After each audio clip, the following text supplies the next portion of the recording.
Bismillahirrahmanirrahim. Assalamualaikum warahmatullahi wabarakatuh. Perkenalkan, nama saya Galuh Punspa Pitaloka dengan NIM 202407100013. Di sini saya akan mempresentasikan PPT kelompok, tapi di sini adalah tugasnya bersifat individu. Ada pula rumusan-rumusan masalah. Yang pertama, apa pengertian psikologi perkembangan dalam konteks Islam dan bagaimana perbedaannya dengan psikologi perkembangan dalam perspektif Barat? Yang kedua, apa saja tahapan perkembangan manusia menurut ajaran Islam dan bagaimana setiap tahap berkontribusi terhadap pertumbuhan fisik, mental, dan spiritual. Yang ketiga, bagaimana konsep fitrah dalam Islam mempengaruhi proses pendidikan dan pengasuhan anak. Yang keempat, apa peran nilai-nilai akhlak dalam psikologi perkembangan individu dan bagaimana implementasinya dalam kehidupan sehari-hari. Yang kelima, bagaimana lingkungan sosial dan keluarga mempengaruhi perkembangan individu menurut perspektif Islam. Dan yang terakhir, yang keenam, apa saja tantangan yang dihadapi dalam penerapan prinsip-prinsip psikologi perkembangan dalam pendidikan Islam di era modern. Langsung saja kita beralih ke pembahasan. Pengertian psikologi perkembangan dalam Islam. Psikologi perkembangan dalam Islam dapat didefinisikan sebagai kajian tentang perubahan dan pertumbuhan individu yang berlandaskan pada ajaran agama Islam. Dalam konteks ini, perkembangan tidak hanya mencakup aspek fisik dan psikologis, tetapi juga spiritual.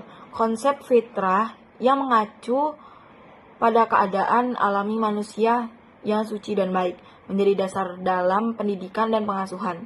Tahapan perkembangan manusia itu ada masa janin.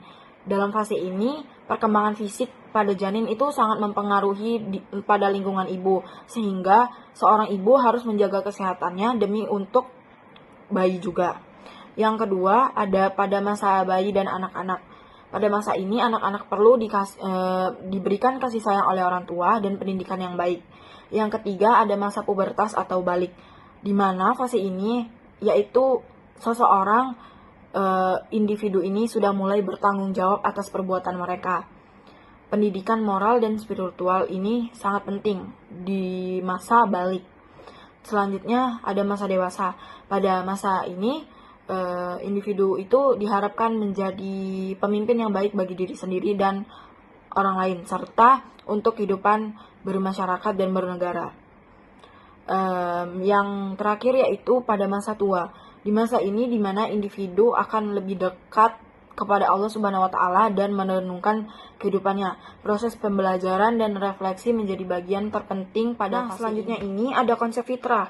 Konsep fitrah dalam Islam merujuk pada keadaan alami manusia yang suci dan cenderung kepada kebaikan. Pengasuhan yang tidak harus mengarahkan pada pemeliharaan fitrah ini agar anak dapat tumbuh menjadi individu yang seimbang dan memiliki akhlak yang baik. Islam mengajarkan bahwa setiap individu dilahirkan dalam keadaan fitrah, sehingga orang tua dan pendidik memiliki tanggung jawab untuk menjaga dan mengembangkan fitrah tersebut. Selanjutnya, peran-peran nilai akhlak. Ini sangat penting di dalam psikologi perkembangan individu, di mana pendidikan moral yang baik membentuk karakter dan kepribadian yang mulia. Dalam ajaran Islam, akhlak yang baik seperti jujur, sabar, dan adil sangat ditekankan dan menjadi dasar interaksi sosial. Lingkungan sosial dan keluarga memiliki dampak besar terhadap perkembangan individu menurut Islam. Keluarga yang harmonis, saling mendukung, dan memiliki nilai-nilai yang kuat akan membantu individu tumbuh menjadi pribadi yang lebih baik. Pendidikan dalam berkeluarga sangat berpengaruh terhadap nilai-nilai yang dipegang oleh anak, sehingga akan melahirkan keluarga yang positif dan mendukung perkembangan yang sedang lingkungan negatif itu memberikan dampak buruk terhadap perkembangan. Ada tantangan dalam pendidikan Islam. Di era modern ini banyak yang dihadapi dalam menerapkan prinsip-prinsip psikologi perkembangan dalam pendidikan Islam. Dan juga ini terpengaruh oleh budaya Barat. Pendidikan dan perkembangan teknologi dan perubahan sosial dapat mengganggu nilai-nilai tradisional yang sudah diajarkan. Sekian dulu presentasi dari saya. Sebelum itu, biru laut seperti kolam, ikan paus pandai menyelam. Dari lubuk hati yang paling dalam, saya tutup presentasi ini dengan salam. Wassalamualaikum warahmatullahi wabarakatuh. Terima kasih dan sampai jumpa.